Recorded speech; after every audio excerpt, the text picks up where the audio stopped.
Hi everybody, and welcome to this week's Teen Book Tuesday. My name is Lorie and I'm the teen librarian at Manlius Library, and today I'm going to talk to you about some mysteries. I love a good mystery in the fall. It is definitely fall and I've got a few great mysteries.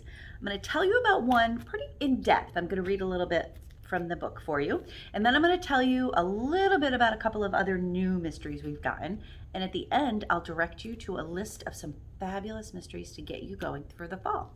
I'm going to start with All Eyes on Her by L.E. Flynn.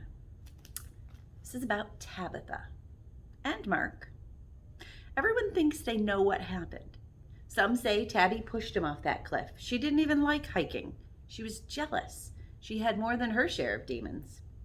Others think he fell accidentally. She loved Mark. She would never hurt him, even if he'd hurt her. But what's the real story? I'm going to read you the first little bit of this book. Part 1. Jack and Jill went up the hill to fetch a pail of water. Her. The lights are harsh, more white than yellow, like nothing found in nature, even though nature harbors so many harsh things. The girl sitting under the lights is still a teenager. Most of the time she looks older. But today, she looks young and scared, blue eyes blinking like a doll. The host asked her to tell her side of the story. She told it with her chin raised.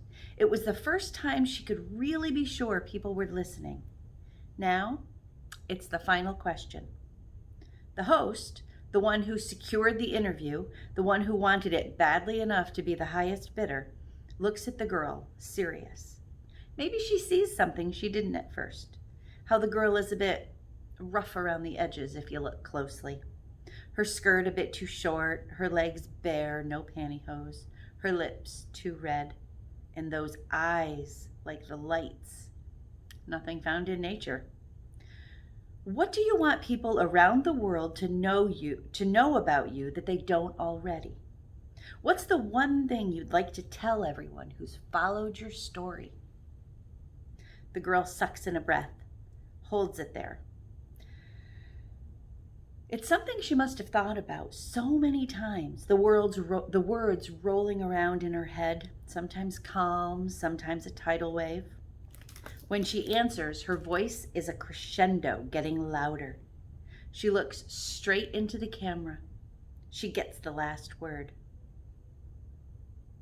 Don't believe everything you've read, she says. Don't believe everything you hear. Make up your own mind about me. The Cold Cliff Tribune, August 19th, 2019. Princeton student dead after hiking accident by Julie Kerr. The body of Mark Forrester, a 20-year-old Princeton student, was found in Claymore Creek on Saturday morning. Forrester had been hiking the Mayflower Trail with his girlfriend, Tabitha Cousins, 17, late Friday afternoon. Cousins stated that Forrester wanted to hike the trail's renowned but dangerous lookout point, popularly known as the Split, to see the sunset. But once at the top, he lost his footing and fell, plummeting almost 40 feet down. It was terrifying, Cousins said. 1 second he was looking over the edge, then he was just gone. Neither Cousins nor Forrester were experienced hikers. The Mayflower Trail, extending 8 miles, is marked with signs warning hikers about the dangers of ascending to the lookout point. It is advised that only experienced hikers make the attempt.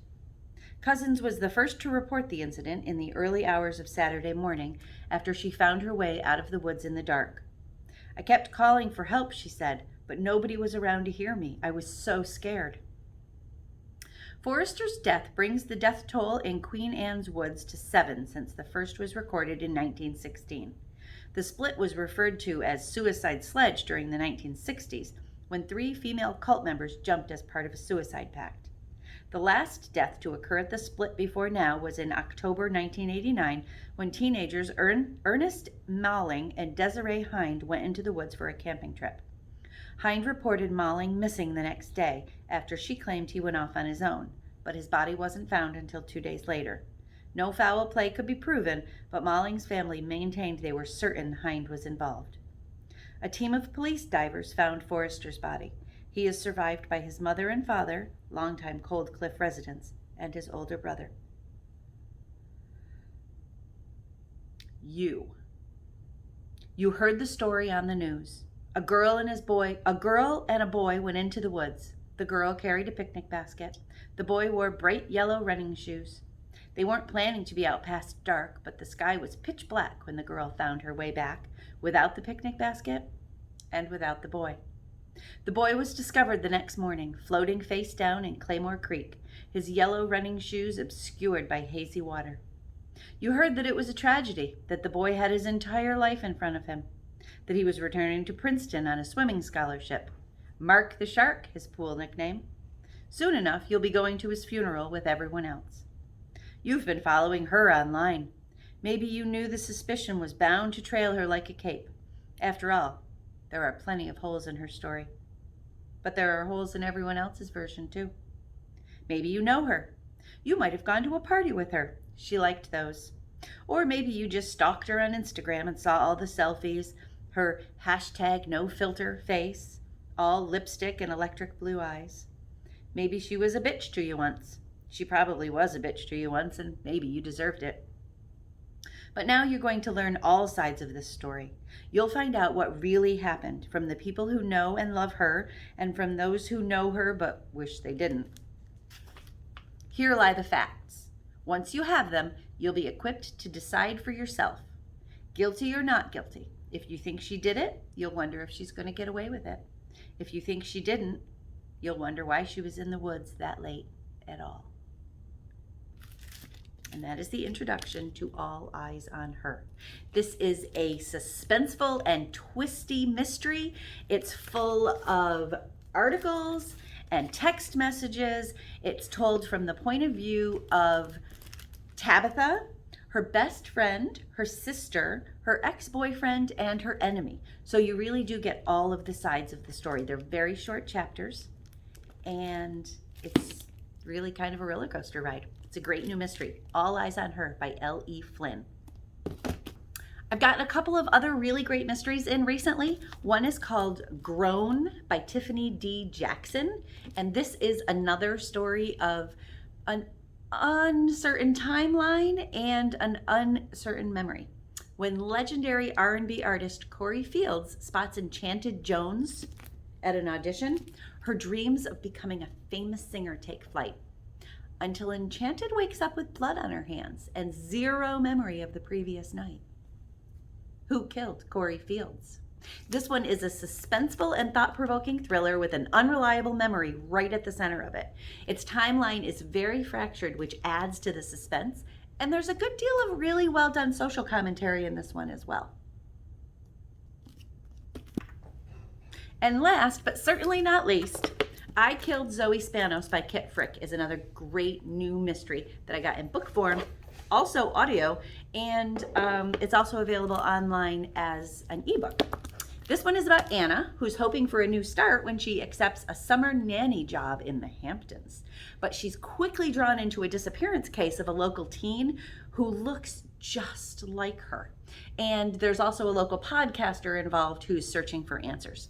The perspective and timeline in this one shifts around. It's a tale of suspense inspired by Daphne du Maurier's Rebecca.